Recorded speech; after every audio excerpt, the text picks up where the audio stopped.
Salam luar biasa dahsyat. Dolar naik dan modal asing kabur. Kamu pasti mengira nilai rupiah tabungan kamu akan langsung anjlok. Tunggu dulu, lihat data ini. Bank Indonesia sudah menyiapkan cadangan 151,9 miliar dolar untuk menjaga stabilitas uang kamu. Temukan kebenarannya di Radar Ekonomi, memetakan fakta di balik angka. Halo sahabat semua, selamat datang kembali di channel ini. Hari ini kita akan membahas laporan tinjauan kebijakan moneter dari Bank Indonesia bulan Maret 2026. Banyak orang di luar sana panik karena melihat berita konflik geopolitik Timur Tengah dan langsung beranggapan bahwa ekonomi Indonesia akan segera hancur.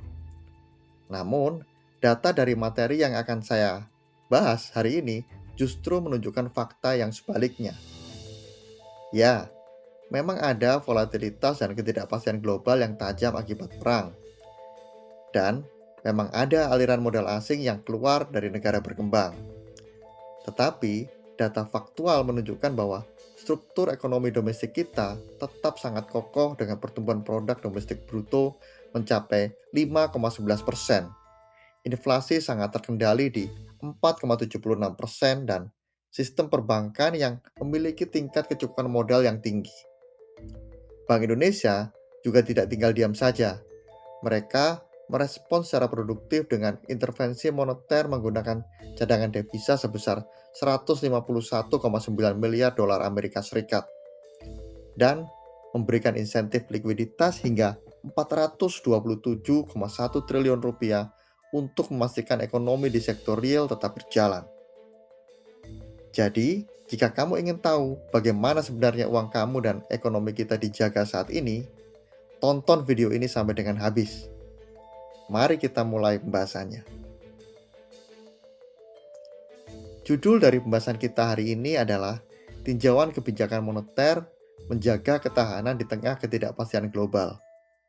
Analisis stabilitas makroekonomi dan respon bauran kebijakan Bank Indonesia Maret 2026. Kita tidak melihat kata ketidakpastian global ini sebagai sebuah kalimat ekonomi. Sebaliknya, ketidakpastian global ini hanyalah sebuah parameter eksternal yang menguji seberapa kuat respon kebijakan makroekonomi kita. Bank Indonesia menempatkan fokus utamanya pada menjaga ketahanan. Maksud dari dokumen ini bukan untuk menakut-nakuti publik dengan analisis yang rumit, melainkan untuk memberikan transparansi mengenai langkah-langkah nyata yang diambil oleh otoritas moneter untuk melindungi nilai tukar dan stabilitas ekonomi kita dari faktor eksternal. Mari kita lanjutkan. Badai global akibat konflik Timur Tengah. Di sini, kita disajikan data bahwa perang memicu lonjakan volatilitas pasar dan ketidakpastian kebijakan ekonomi global atau EPU yang paling tajam sejak awal 2026. Kamu melihat angka EPU Index di 3146,54, VIX Index di 26,02 dan USD 10 Year Yield di 4,28%. Banyak pengamat menggunakan angka-angka ini untuk menjustifikasi kepanikan massal. Namun, mari kita ubah cara pandang kita.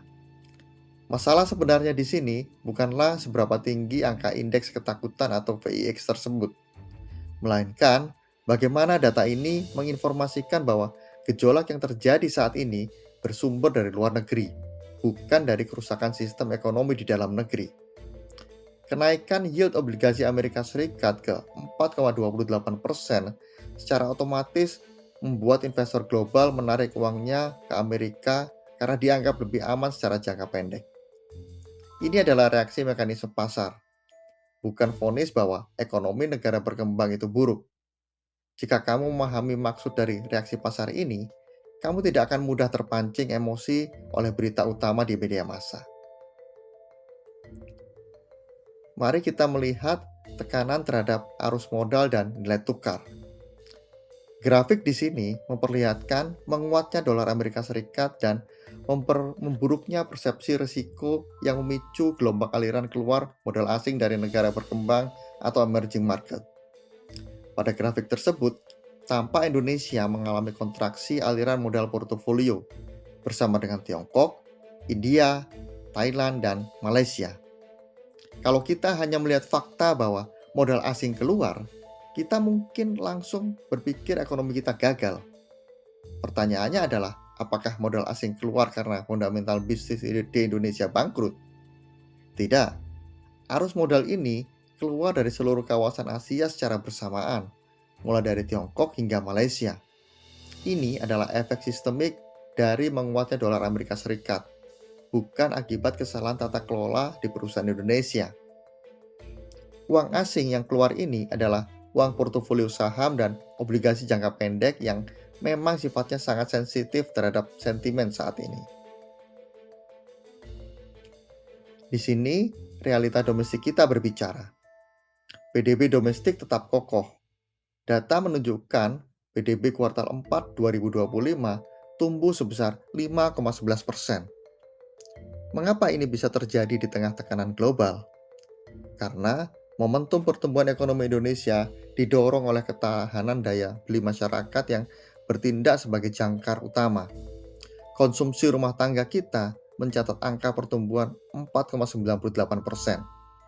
Dan ini menopang lebih dari separuh struktur PDB nasional kita. Angka 4,98% ini pada dasarnya adalah uang yang kamu keluarkan setiap hari. Saat kamu berbelanja kebutuhan pokok, membayar pendidikan, atau membeli barang-barang keseharian, kamu sedang memutar roda ekonomi nasional. Selama daya beli masyarakat di dalam negeri tetap terjaga, maka gejolak aliran modal asing di pasar saham yang kita bahas tadi tidak akan berdampak fatal pada ekonomi real di lapangan. Inflasi terkendali dan sistem perbankan kuat. Hal ini menyoroti bahwa struktur keuangan domestik kita memiliki kapasitas penyerapan risiko atau risk absorption capacity yang masif terhadap tekanan imported inflation. Kita menghadapi tekanan global seperti lonjakan harga energi dan pangan, serta volatilitas suku bunga. Namun, jika kita ingin menilai kesehatan ekonomi, kita harus menilai indikator kesehatannya sendiri, bukan kesehatan tetangganya. Fundamental domestik pada Maret 2026 menunjukkan indeks harga konsumen atau IHK terjaga di 4,76%, yang secara efektif meredam transmisi inflasi global ke dalam negeri. Lebih dari itu, ketahanan modal perbankan atau KAR berada di level rekor tertinggi, yaitu 27,40%. Dan resiko kredit atau NPL bruto saat ini sangat rendah dan terkendali di angka 2,14%. Ini berarti bank tempat kamu menabung memiliki cadangan modal yang jauh lebih dari cukup untuk menghadapi kerugian akibat kredit macet. Fundamental ini adalah bukti nyata dan bukan sekedar opini. Intervensi moneter dan stabilitas rupiah.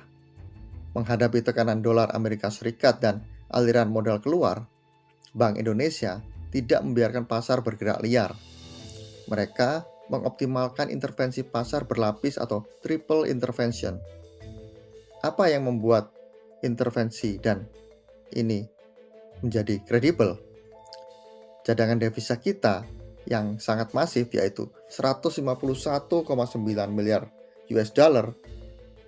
Kita bisa mendefinisikan ulang cadangan devisa ini. Ini bukan sekedar tumpukan uang tunai di bank sentral. Ini adalah daya beli real yang setara dengan pembiayaan 6,1 bulan impor dan pembayaran utang luar negeri.